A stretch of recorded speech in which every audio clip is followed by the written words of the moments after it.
Start कर रहे हैं अपना कैश फ्लो स्टेटमेंट।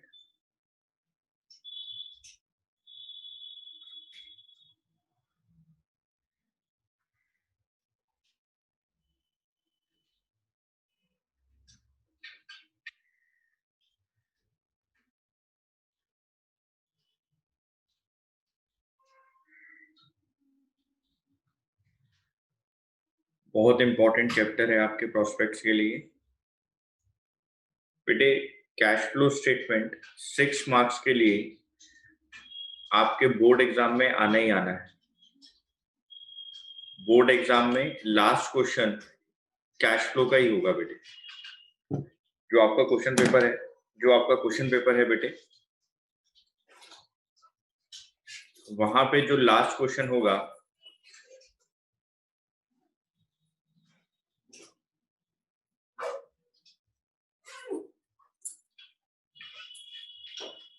वो बेटे कैश फ्लो स्टेटमेंट का ही होगा, सीएफएस का।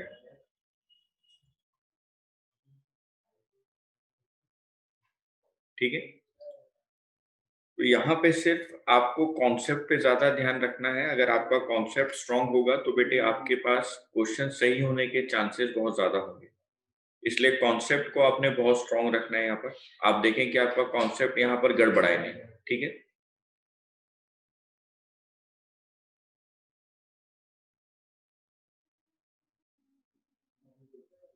बेटे कंपनी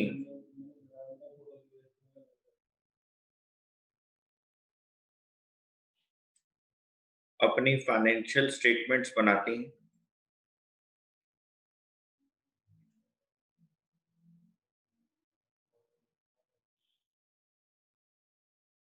कंपनी अपनी फाइनेंशियल स्टेटमेंट्स बनाती है। फाइनेंशियल स्टेटमेंट्स बनाई जाती हैं अकॉर्डिंग टू कंपनीज एक्ट 2013। हम बनाते हैं बेटे कंपनी के लिए ट्रेडिंग अकाउंट,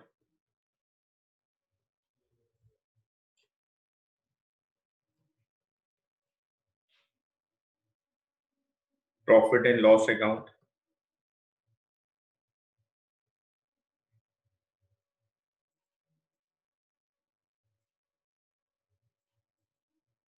बैलेंस शीट,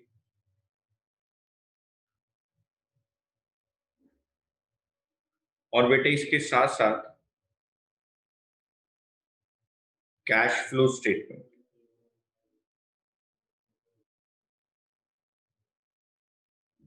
इसके साथ साथ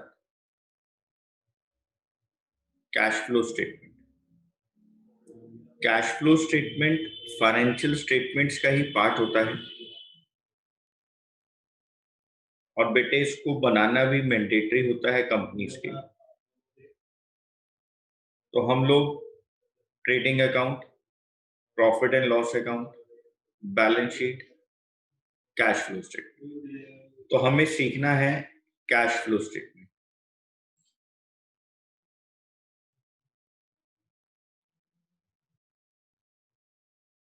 बेटे कैश फ्लो स्टेटमेंट हम लोग सीखेंगे उस नियम के अकॉर्डिंग जो हमें इंस्टीट्यूट ऑफ चार्टर्ड अकाउंटेंट्स ने दिए हैं, और वो नियम लिखे हैं अकाउंटिंग स्टैंडर्ड 3। वो नियम लिखे हैं अकाउंटिंग स्टैंडर्ड 3 AS3, जो कि बाद में रिवाइज्ड भी हुआ है। ये अकाउंटिंग स्टैंडर्ड्स हमें कौन बताता है? ICAI,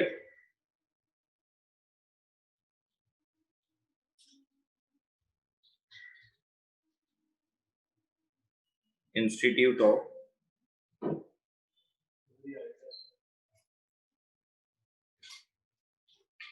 चार्टर्ड अकाउंटेंट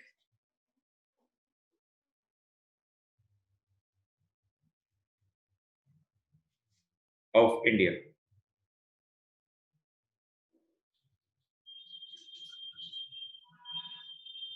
ये नियम हमें बताता है institute of chartered accountant of India. Okay sir, basically cash flow statement का क्या मतलब है कि आपके बिजनेस में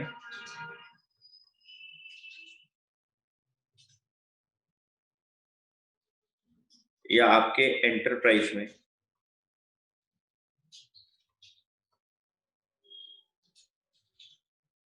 कैश का मतलब होता है नगद,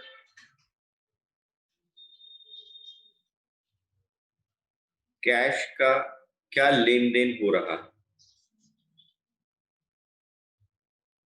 आप लोग कैश के अंदर कौन सी ट्रांजैक्शंस कर रहे हैं, हमें बेटे उसको अलग से शो करना जरूरी होता है कि आपके यहाँ पर कैश की कौन सी रिसिप्ट्स आ रही हैं और कैश की कौन सी पेमेंट्स हो रही हैं। तो आपको बेटे यहाँ पर इसको अलग से शो करना होता है, कैश के लेन देन को आपको अलग से बताना पड़ता है।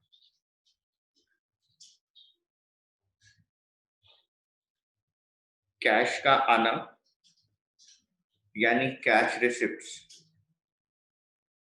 आपके लिए कहलाते हैं कैश इनफ्लो।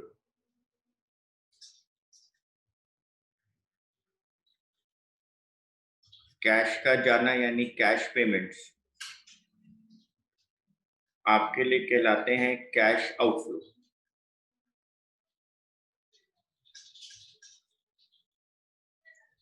तो आपके पास कैश रिसिप्ट्स हो रही हैं, आप उसको इस चैप्टर के अंदर बोलेंगे कि कैश का इनफ्लो हो रहा है। आपके पास से कैश की पेमेंट्स हो रही हैं तो आप बोलेंगे कि आपके यहाँ से कैश का आउटफ्लो हो रहा है। तो हम इसको अब लिख सकते हैं,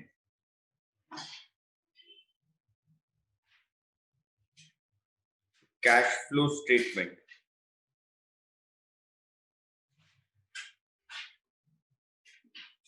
is a statement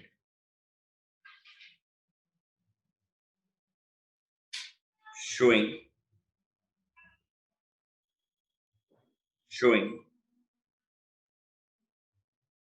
inflows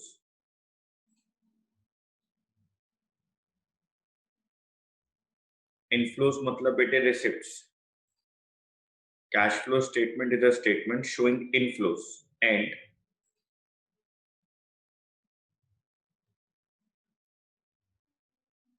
outflows.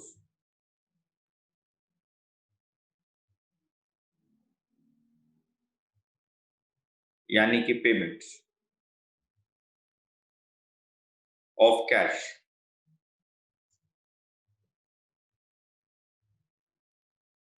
During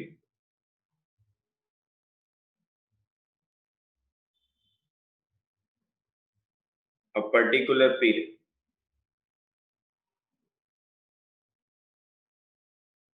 तो कैश फ्लो स्टेटमेंट एक स्टेटमेंट है जो बेटे इस बात को शो करता है कि आपके पास कितनी रिसिप्ट्स आ रही हैं, कितने इनफ्लोज आ रहे हैं और आपके पास कितनी आउटफ्लोज हो रही हैं, पेमेंट्स हो रही हैं, किसकी बेटे, कैश की, ड्यूरिंग अ पर्टिकुलर पीरियड, एक particular time period.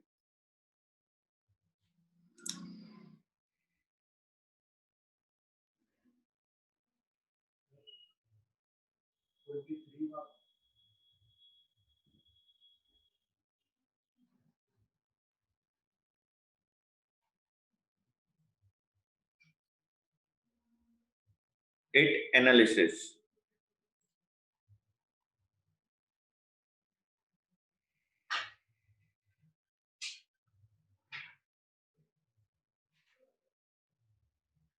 the reasons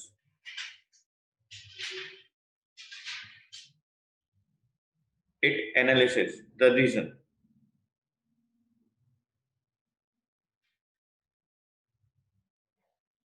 for changes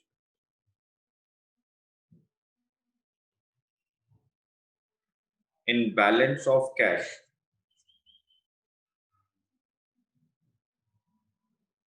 between the two balance sheet dates।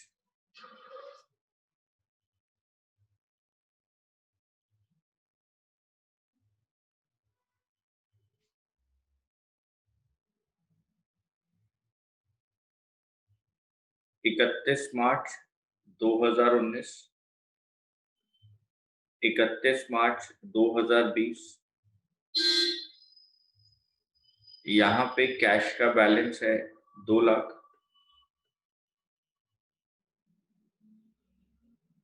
यहाँ पे कैश का बैलेंस है 2,35,000। तो यहां से लेकर यहां तक इस टाइम पीरियड में कौन कौन सी ट्रांजैक्शंस कैश में की गई, आपको उसकी समरी बनानी।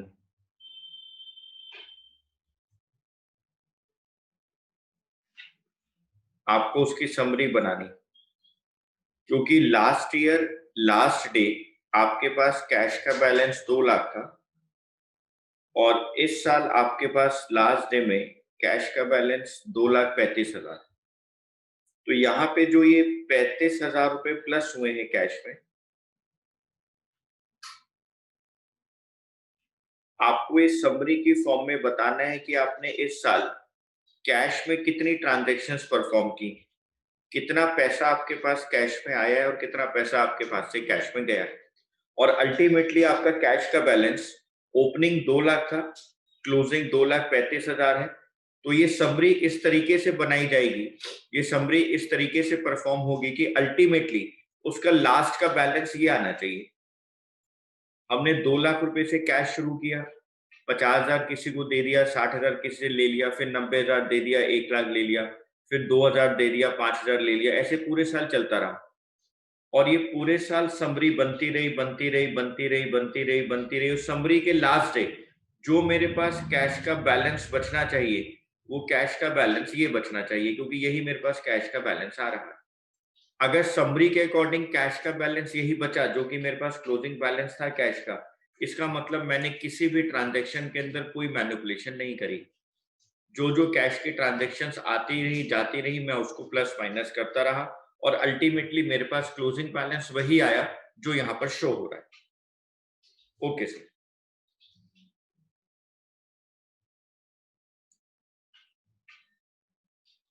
आपने यहां पर एक चीज और याद रखनी है, मैं यहां पे सितारा बना रहा हूं। The term cash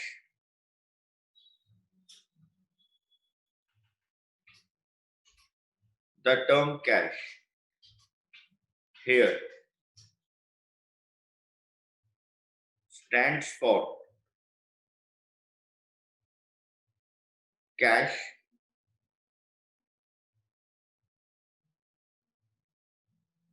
and cash equivalents.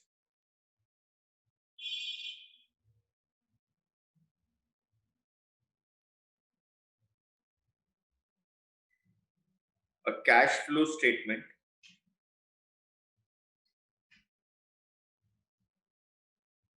includes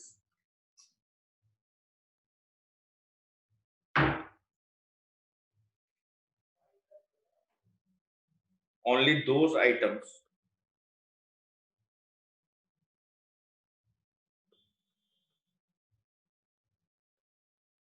which affect cash.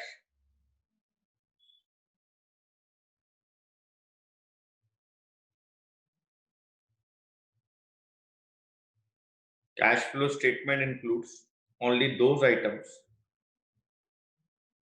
which affect cash.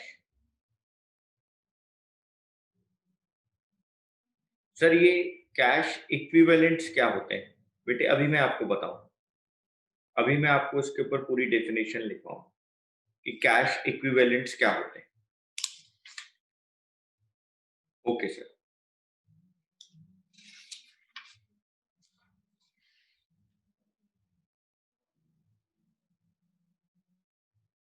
यहाँ हम एक काम करते हैं, हम यही लिख देते हैं जिससे कि वो आगे पीछे ना हो।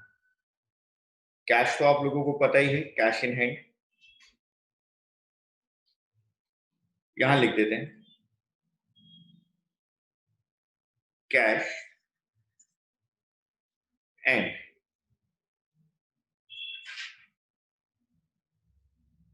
cash equivalents include the following: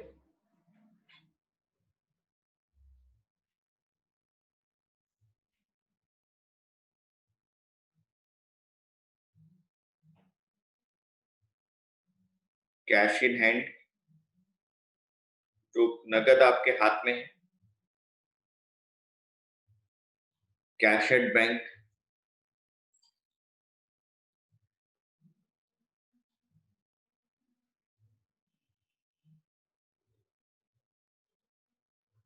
current investment,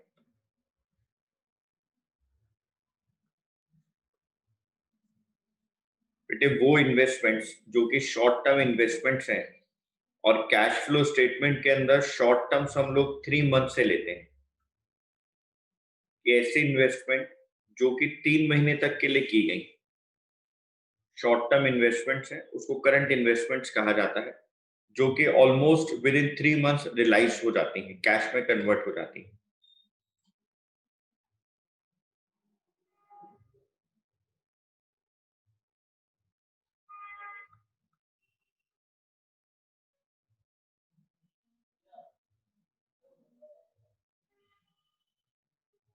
short term investments,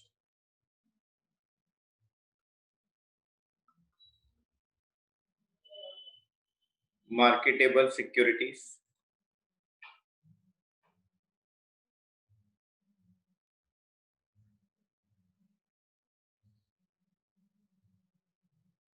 checks and drafts on hand.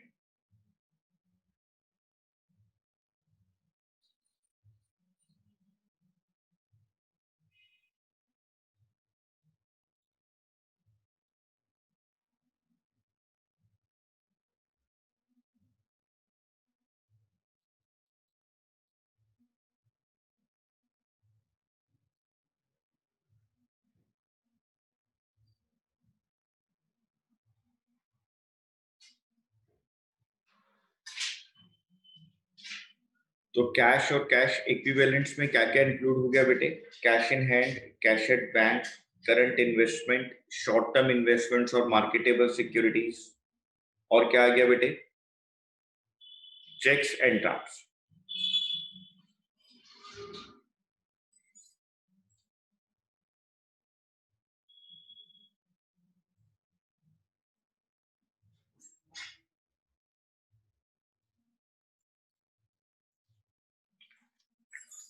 बच्चे जल्दी नोट करेंगे।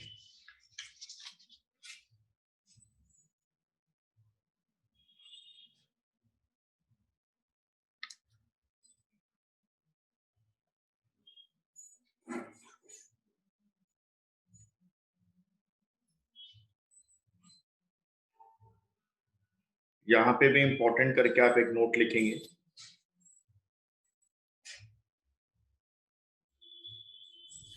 Procedure of preparing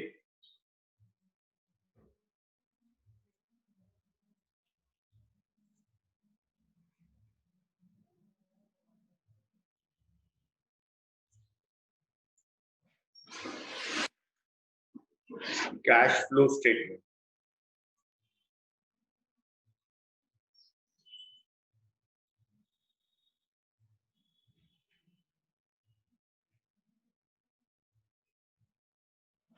Procedure of preparing cash flow statement.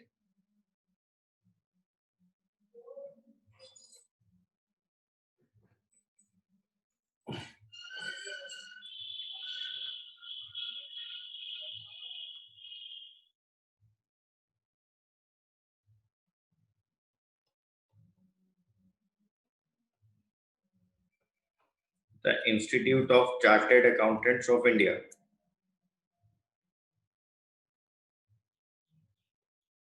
has issued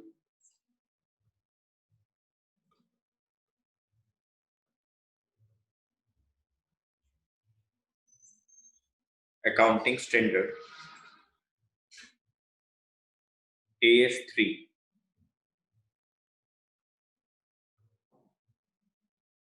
revised for preparing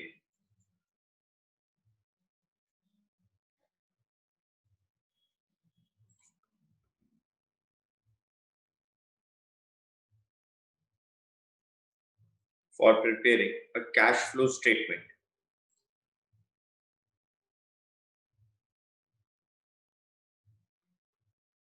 This accounting standard has been made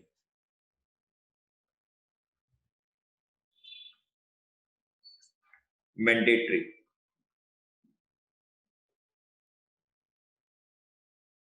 in respect of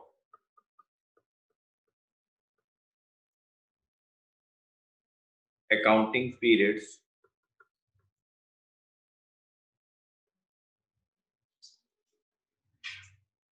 commencing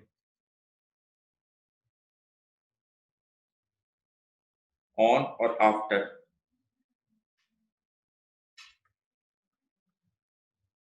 1st April 2001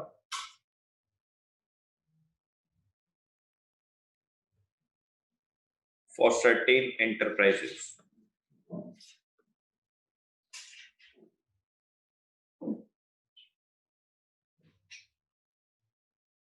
बेटे 1 अप्रैल 2001 से mandatory किया गया, लेकिन यहाँ पे वर्ड लिखा गया सर्टेन एंटरप्राइजेस। आपको पता होना चाहिए कौन से एंटरप्राइजेस के लिए मैंडेटरी। 1 अप्रैल 2001 से AS3 को अप्लाई करना जरूरी था कुछ एंटरप्राइजेस के लिए। सर वो एंटरप्राइजेस कौन कौन से थे, मैं उसके ऊपर अभी डिस्कशन कर रहा हूं।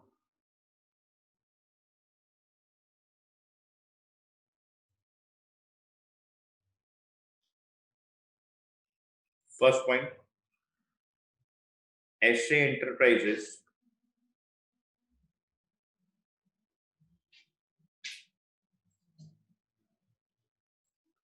whose equity or debt securities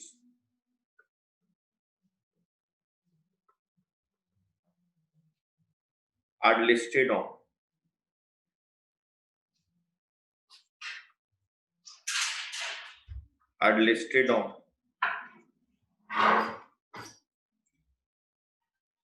a recognized stock exchange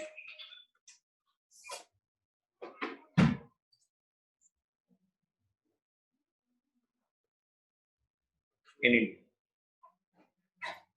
वो एंटरप्राइजेस जिनके इक्विटी और डेब्ट सिक्योरिटीज लिस्टेड है बेटे रिकॉग्नाइज्ड स्टॉक एक्सचेंज के अंदर, उनके लिए जरूरी है कैश फ्लो स्टेटमेंट्स को बनाना। Next point,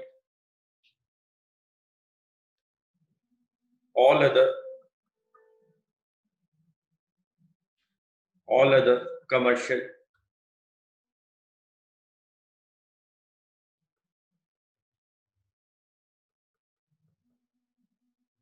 industrial,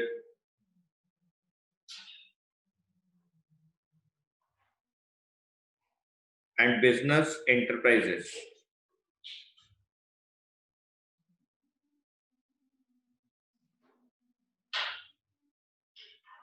whose turnover for the accounting period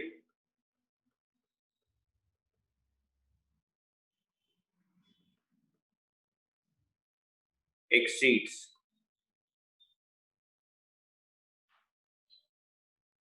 rupees 50 crores।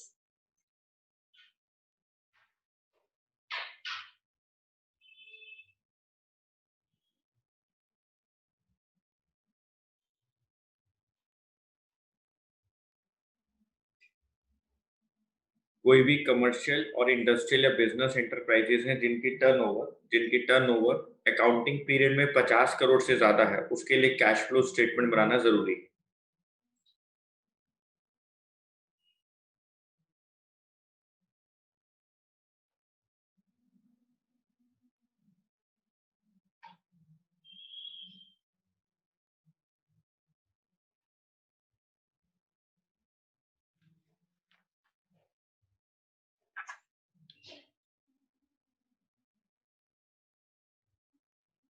cash comprises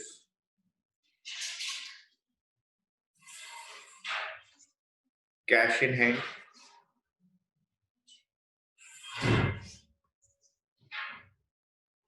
and demand deposits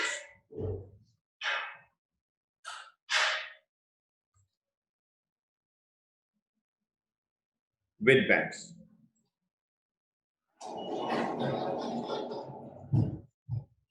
Cash equivalents are short term,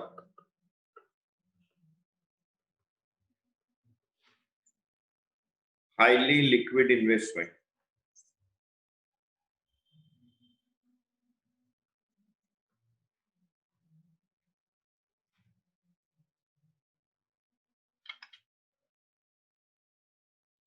That are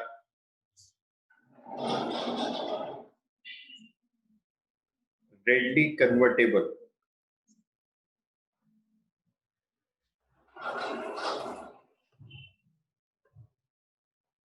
into known amount of cash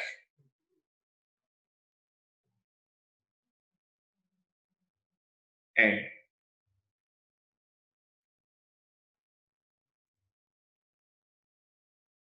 which present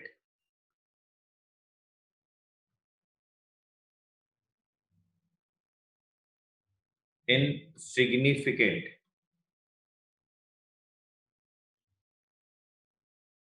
risk of change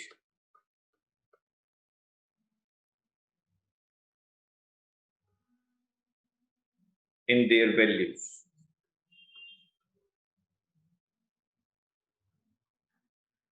insignificant change मतलब बहुत ज्यादा fluctuation नहीं आएगा, risk वहां पे बहुत कम होता है। जो भी आप लोग short term highly liquid investments की बात कर रहे हैं, वो short term highly liquid investments जो कि मार्केट में रेडी है कन्वर्टेबल होने के लिए इनटू अमाउंट ऑफ कैश, एकदम रेडी होता है, रेडीमेड कन्वर्टेबल मार्केट आपको मिलती है, बहुत शॉर्ट टर्म मार्केट है, और जिनकी वैल्यूज के अंदर इनसिग्निफिकेंट रिस्क होता है बेटे। मतलब 2000 रुपए की है, 1960 रुपए 1970 रुपए की बिक गई, 20-30 रुपए कम हो गया या 40-50 रुपए ज्यादा हो गया। एक ऐसा रिस्क आपके साथ होता है जो बहुत ही इनसिग्निफिकेंट होता है, आपके लिए वो कोई मायने नहीं रखता है। Okay sir.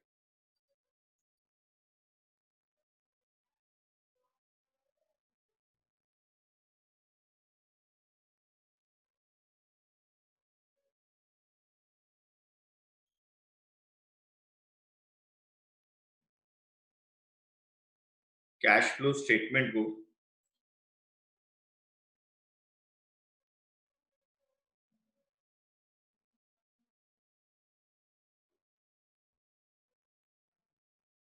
3 पार्ट में डिवाइड करें।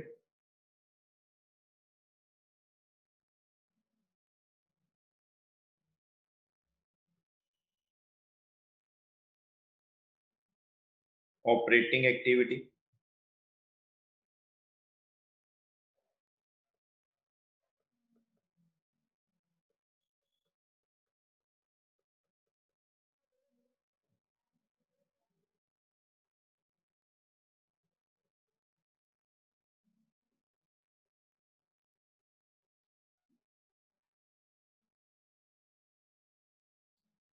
इन्वेस्टिंग एक्टिविटी और बेटे फाइनेंसिंग एक्टिविटी। हम कैश फ्लो स्टेटमेंट को 3 पार्ट में डिवाइड करेंगे, ऑपरेटिंग एक्टिविटी, इन्वेस्टिंग एक्टिविटी और financing activity.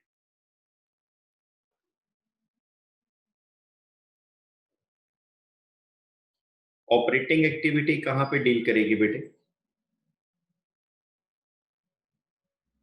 Operating activity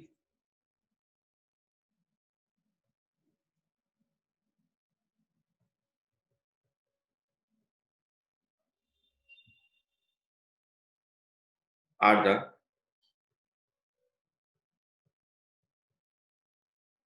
main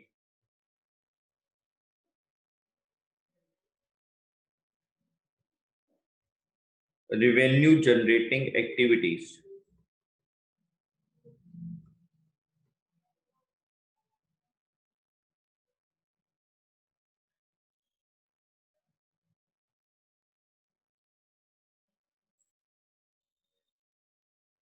operating activities are the main revenue generating activities of an enterprise. बेटे ये आपकी मेन एक्टिविटी है जिससे आप अपना रेवेन्यू जनरेट कर रहे हैं। आप अपने गुड्स सेल कर रहे हैं, आप सर्विसेज को सेल कर रहे हैं, आप अपनी सर्विसेज को रेंडर करते हैं, आप बेटे कैश रिसीव कर रहे हैं, किसी रॉयल्टी की वजह से कोई फीस आपको मिल रही है, कोई कमीशन आपको मिल रही है। तो यानी जो आपकी मेन एक्टिविटी है, जिस प्रोडक्ट में या जिस सर्विसेज में आप डील करते हैं, जो आपकी ऑपरेटिंग रेवेन्यू जनरेटिंग एक्टिविटी, जो आपकी प्राइमरी जनरेटिंग एक्टिविटी है, जहां से आपके पास कैश रिसीव होता है, वो बेटे ऑपरेटिंग एक्टिविटीज में आता है।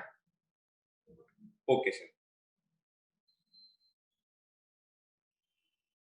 बिजनेस को ऑपरेट करने के लिए आप ऐसा मान सकते हैं।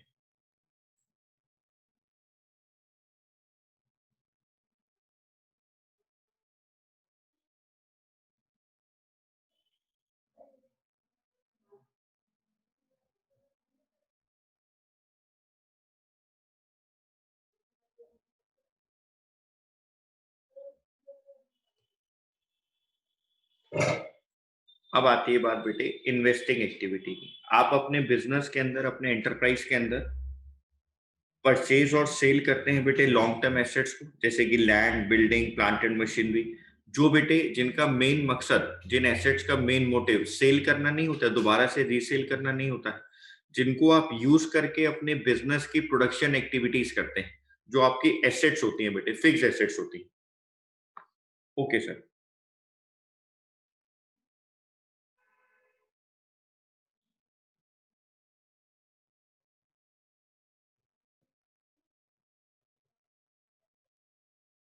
Investing activities include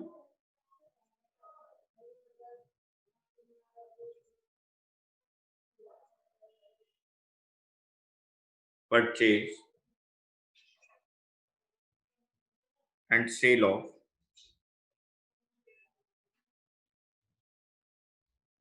long term assets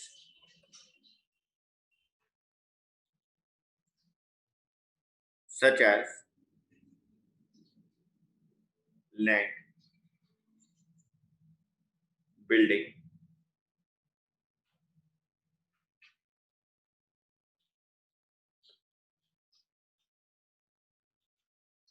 plant and machinery, etc.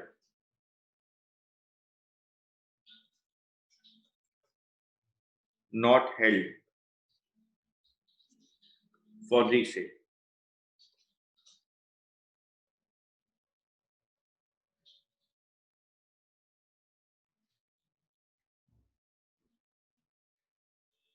Investing activities include the purchase and sale of long term assets such as land, building, plant and machinery not held for resale. Okay sir. और बेटे financing activity deal करती है उस activity में जो आपके enterprise की, आपके बिजनेस की शेयर कैपिटल के साथ डील करता है। आपकी कैपिटल का इंक्रीज होना, आपकी कैपिटल का डिक्रीज होना, वो सारी एक्टिविटीज कहां पर आती हैं? फाइनेंसिंग एक्टिविटीज में आती है।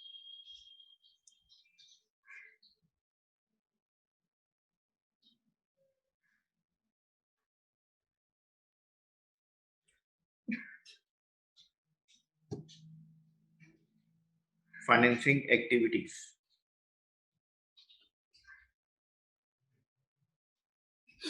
Are the activities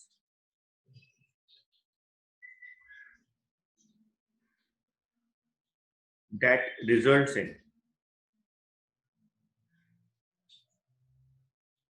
change in capital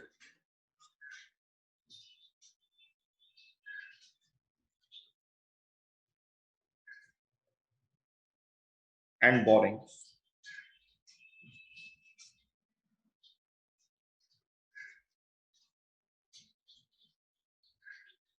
of the enterprise।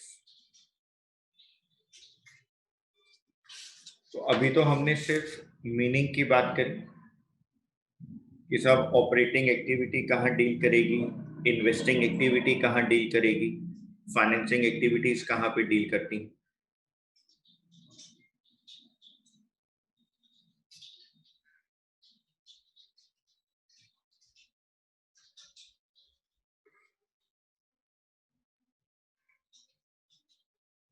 अब आप खुद समझो बेटे, अगर मैं यहाँ पे ऑपरेटिंग एक्टिविटी के 2 पार्ट करूं,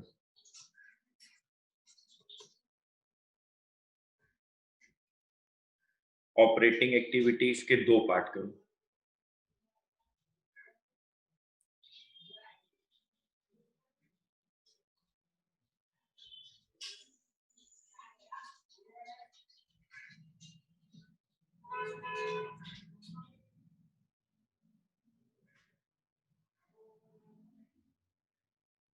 कैश इनफ्लोज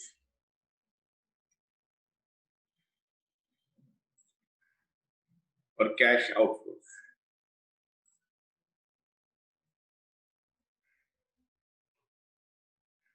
कैश इनफ्लोज मतलब रिसिप्ट्स,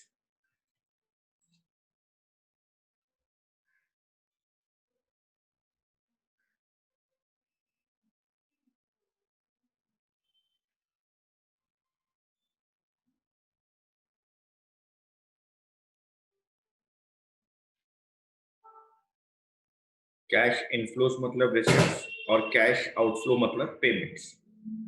आप देखो बेटे, मेरे पास कहां कहां से कैश की रिसिप्ट्स हो सकती हैं, और आप ये समझ चुके हो ऑपरेटिंग एक्टिविटीज मतलब revenue generating activities.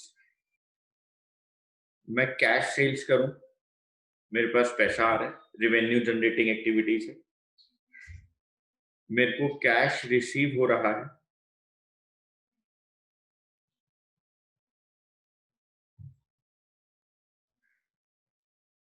From royalty, fees and commission. मेरे को बेटे कैश रिसीव हो रहा है डेटर से,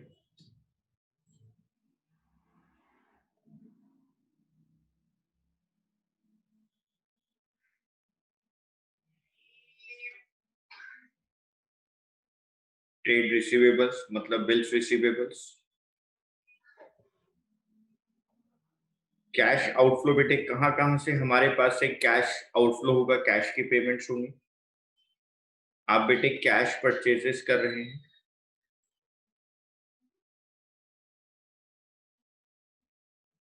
cash paid to creditors, cash paid to creditors,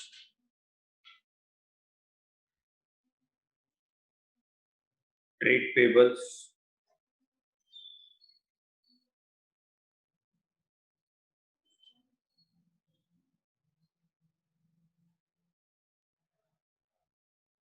payment of operating expenses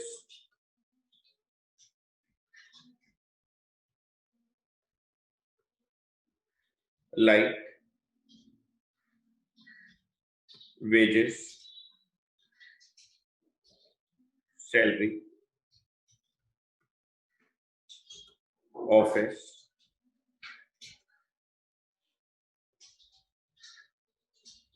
selling expenses,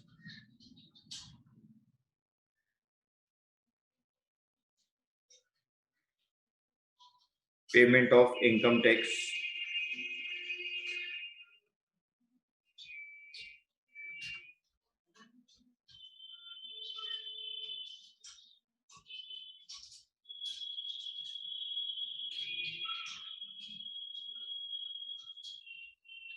ये सारे बेटे मेरे पास वो खर्चे हैं जो मैं बिजनेस को ऑपरेट करने में करता हूं। और मेरी जो ऑपरेटिंग रेवेन्यू जनरेटिंग एक्टिविटी है वो कहां पर शो होती है सर? वो ऑपरेटिंग एक्टिविटीज में शो होती है।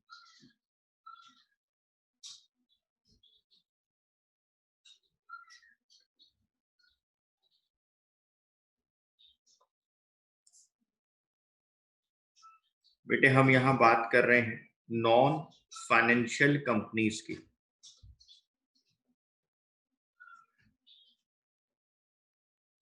कोई भी manufacturing company, service rendering company, वो सब नॉन फाइनेंशियल कंपनीज होती हैं।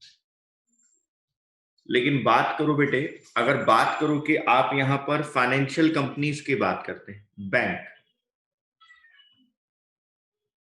फाइनेंशियल कंपनीज की बात करो बेटे, जैसे कि बैंक, कोई फाइनेंशियल इंस्टीट्यूशन,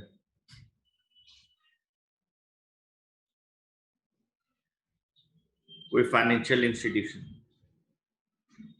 बेटे इन फाइनेंशियल कंपनीज का लोगों को लोन देना, उनके पैसे को सेव करना अपने पास, आगे लोन्स प्रोवाइड करना, बोरिंग्स करना, इंटरेस्ट के अंदर इनकम को लेना और इंटरेस्ट ही पे करना, ये इनका मेन काम होता है। ये ना कोई गुड्स बेचते हैं ना कोई सर्विसेज कर रहे हैं, ये तो पैसे में लेन देन कर रहे हैं। तो बेटे अगर मान लेते हैं फाइनेंशियल कंपनीज के लिए कैश इनफ्लो और कैश आउटफ्लो की बात हो, फाइनेंशियल कंपनीज के लिए कैश इनफ्लो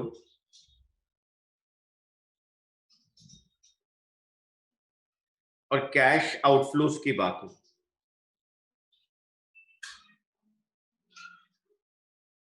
तो यहां पे इंटरेस्ट मिलना,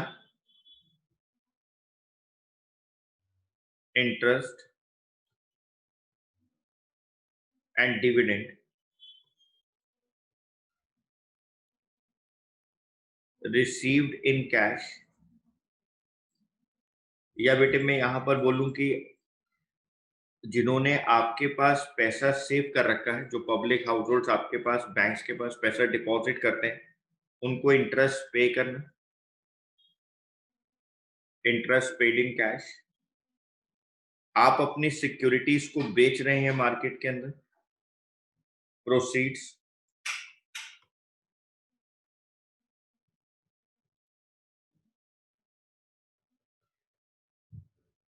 proceeds from sale of securities,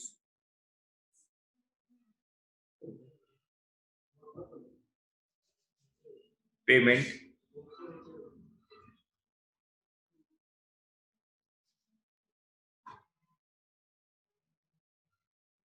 payment,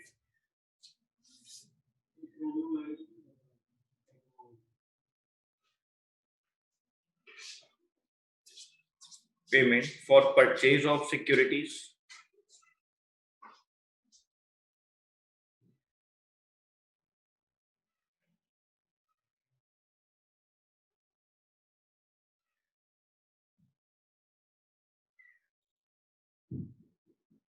आपने जिनको लोन दिया था वो आपको वापस कर रहे हैं, loans and advances,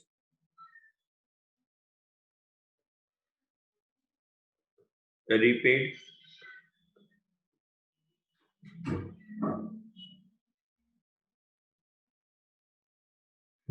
by third parties,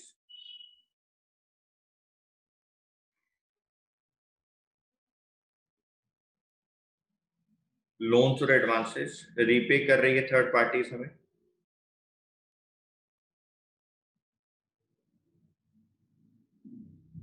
loans and advances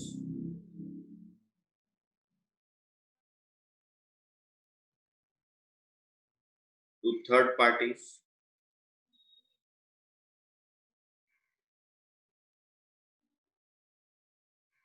हम बेटे थर्ड पार्टी को लोन्स और एडवांसेस दे रहे हैं, तो आपने अपने आप को बैंक एज्यूम कर लेना है अगर वो आपसे फाइनेंशियल कंपनीज के लिए बात करे। थ्योरेटिकल क्वेश्चन है, अगर वो आपको एज अ फाइनेंशियल कंपनी बात करे तो आपको फाइनेंशियल कंपनी के थ्रू सोचना है कि आपके लिए क्या क्या कैश इनफ्लो हो सकता है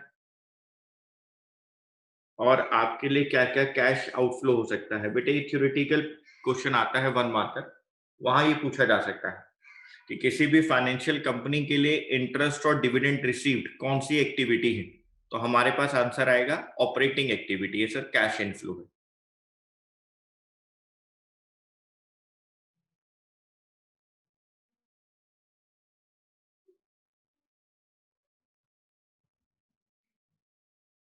ऐसी बात करते हैं बेटे अब इन्वेस्टिंग एक्टिविटीज की, ये तो बेटे सबके लिए कॉमन है।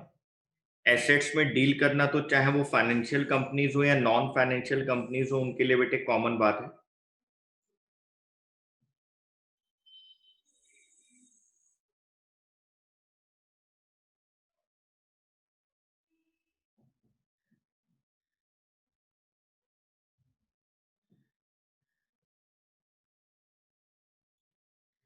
cash inflows,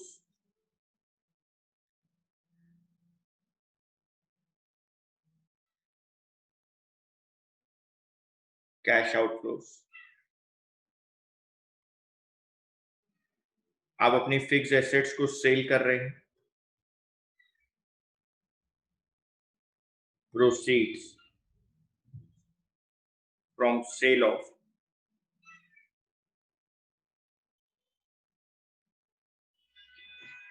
fixed assets. आप परचेज कर रहे हैं। Purchase of fixed assets.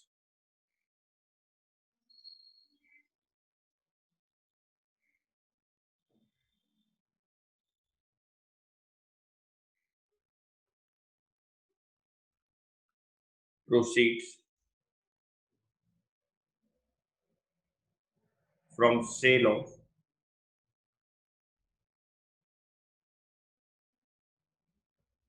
Non current investments.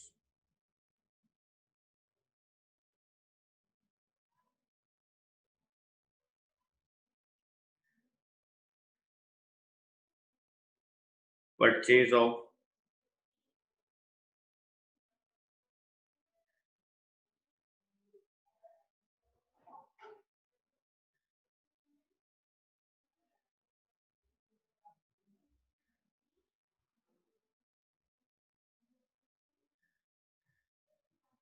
Purchase of non current investments.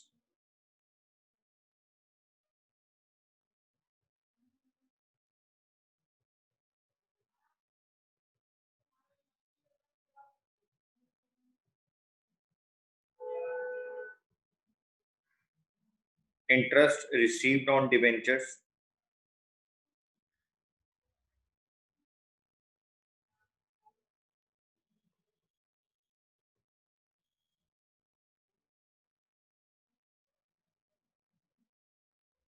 Dividend received on shares.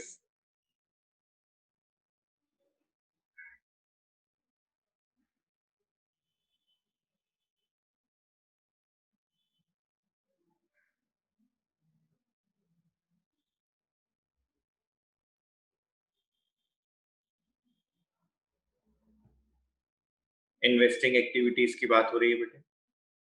बेटे सिर्फ और सिर्फ फिक्स्ड एसेट्स में डील करती है।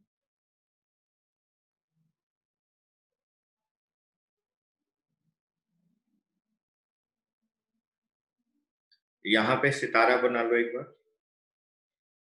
यहाँ सितारा बना लो। ये अभी हम लोग प्रैक्टिकल जब करेंगे तब इसके ऊपर चर्चा करेंगे।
Financing activity.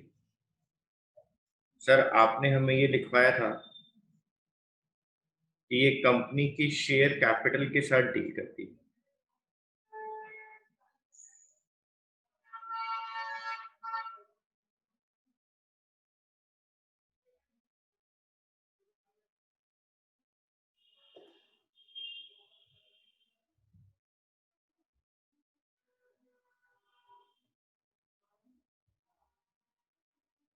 Proceeds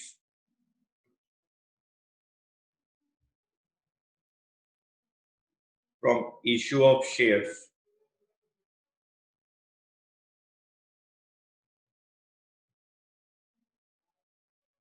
in cash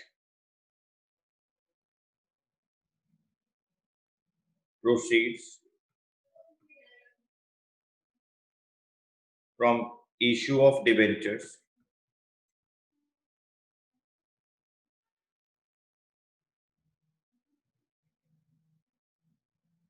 in cash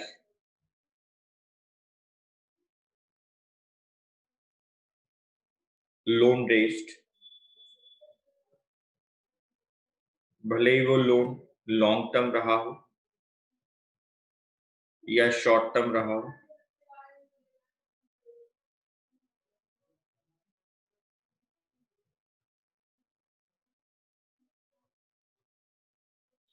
increase in balance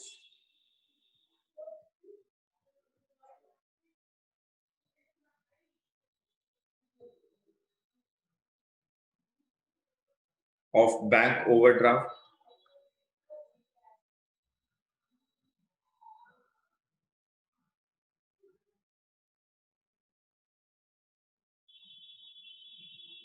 और cash credit.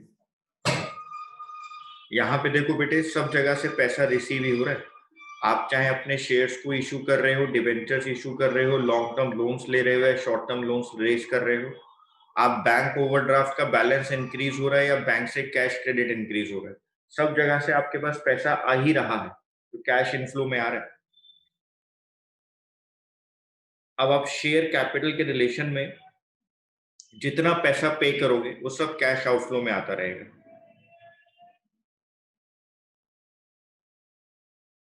Payments for buyback of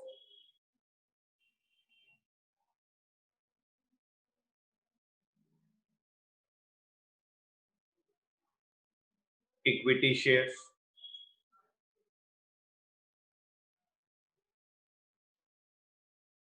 payment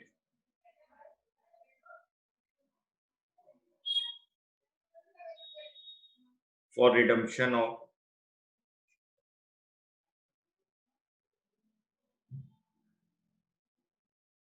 preference shares,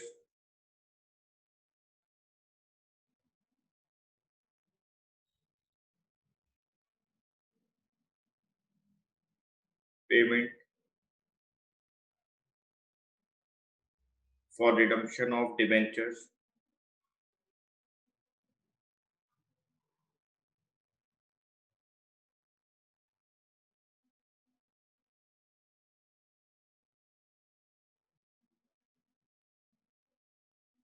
repayment of loans, चाहे बेटे वो लॉन्ग टर्म हो या शॉर्ट टर्म।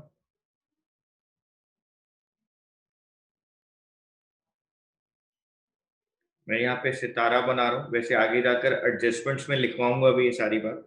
जहां मैं सितारा बना रहा हूँ ये सारी बातें एडजस्टमेंट्स में लिखेंगे भी।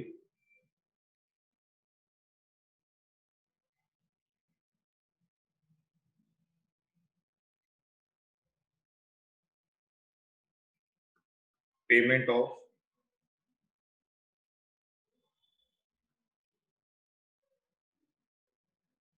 Interim dividend, payment of interim dividend,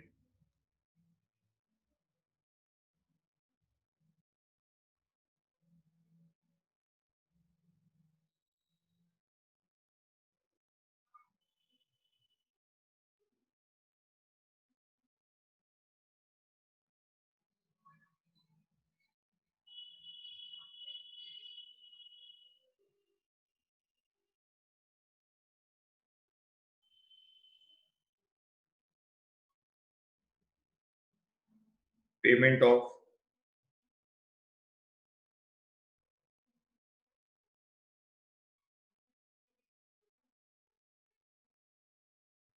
payment of previous years,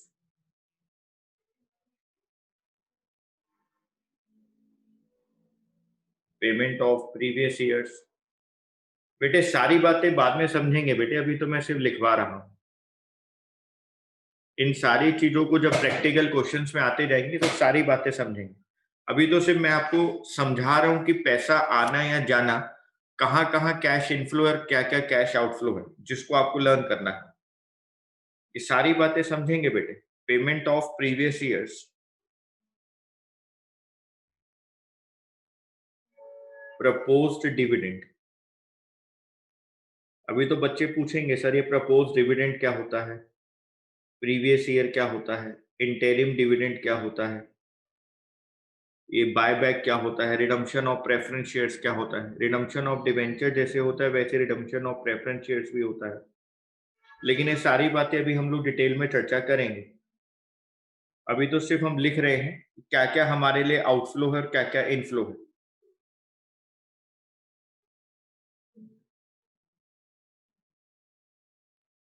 payment of interest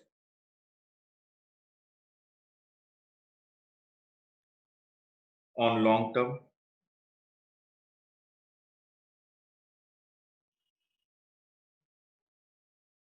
और short term loans.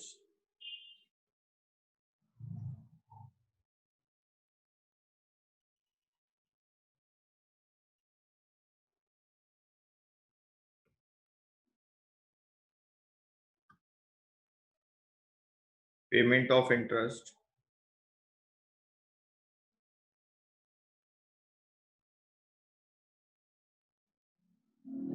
On bank overdraft,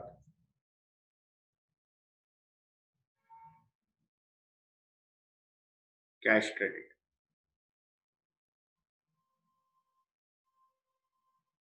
payment of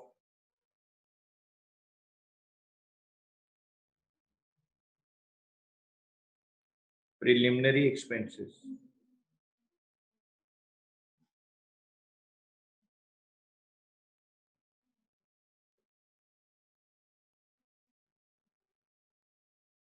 decrease in balance of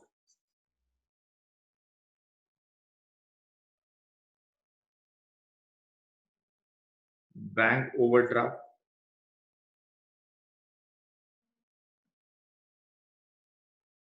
और कैश क्रेडिट।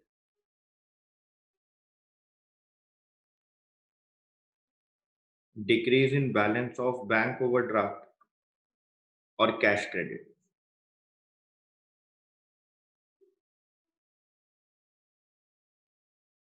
अभी बस आप लिख लें बेटे, आप चिंता बिल्कुल ना करें। ये सारी बातें डिस्कस करेंगे अच्छे से, तभी तो प्रैक्टिकल क्वेश्चंस होंगे। अभी तो सिर्फ मैं आपको इसकी एक रूपरेखा बना रहा हूं कि हमें कैश फ्लो स्टेटमेंट के अंदर क्या-क्या पढ़ना है। मैं आपको पहले कह रहा हूं कि यहाँ पर कॉन्सेप्ट बहुत इंपॉर्टेंट है, इसलिए कॉन्सेप्ट के लिए अभी तो सिर्फ रूपरेखा बनाई जा रही है। जो-जो मैंने आज आपको लिखवाया है, जो-जो बातें बोली हैं, सिर्फ आपको उसको रिवाइज करना है, उसको लर्न करना है। 3 एक्टिविटीज होती हैं कैश फ्लो स्टेटमेंट के अंदर, ऑपरेटिंग, इन्वेस्टिंग और फाइनेंसिंग। ऑपरेटिंग एक्टिविटी डील करती है प्रिंसिपल रेवेन्यू जनरेटिंग एक्टिविटी होती है। इन्वेस्टिंग एक्टिविटी फिक्स एसेट्स के साथ डील करती है। फाइनेंसिंग एक्टिविटी शेयर कैपिटल के साथ डील करती है, शेयर कैपिटल के साथ। अब मैंने आपको उसके बाद बताया कि अगर इनफ्लो और आउटफ्लो की बात हो और ऑपरेटिंग एक्टिविटी जो कि नॉन फाइनेंशियल कंपनीज के लिए हो, तो कैश सेल्स पैसा आ गया, कैश रिसीट फ्रॉम रॉयल्टी और कमीशन पैसा आ गया, डेटर और ट्रेड रिसीवेबल से पैसा मिल रहा है, कैश इनफ्लो हो रहा है, ये मेरी कैश आउटफ्लोज हो रही है जहां से पैसा जा रहा है। तो बेटे अभी हमने सिर्फ आपके साथ ये डिस्कस करी है बातें। आप इनको 2-3 बार, 4 बार, 5 बार रिवाइज करेंगे, तब हम लोग जब नेक्स्ट क्लास के अंदर इसके फॉर्मेट की बात करेंगे, जब हम इसके फॉर्मेट की बात करेंगे, तो आपको फिर बेटे बिल्कुल भी तकलीफ नहीं होगी इस बात को समझने में कि फॉर्मेट के अंदर वो बातें क्यों लिखी जा रही है। फॉर्मेट के अंदर वो बातें इन्वेस्टिंग और फाइनेंसिंग और ऑपरेटिंग में क्यों लिखी जा रही है। ठीक है, तो नेक्स्ट क्लास के अंदर हम इसके फॉर्मेट पे चर्चा करेंगे। जब तक आप इसको सारी बातों को पढ़ लें, अच्छे से देख लें, जो जो मैं आपको लिखवा रहा हूँ बेटे आप इसको पहले फॉलो कर लें। एक बार चैप्टर कंप्लीट हो जाए उसके बाद आप फिर कहीं से ही पढ़ते रहें, हमें कोई परेशानी नहीं, लेकिन आप इसको एक बार ढंग से देख लें।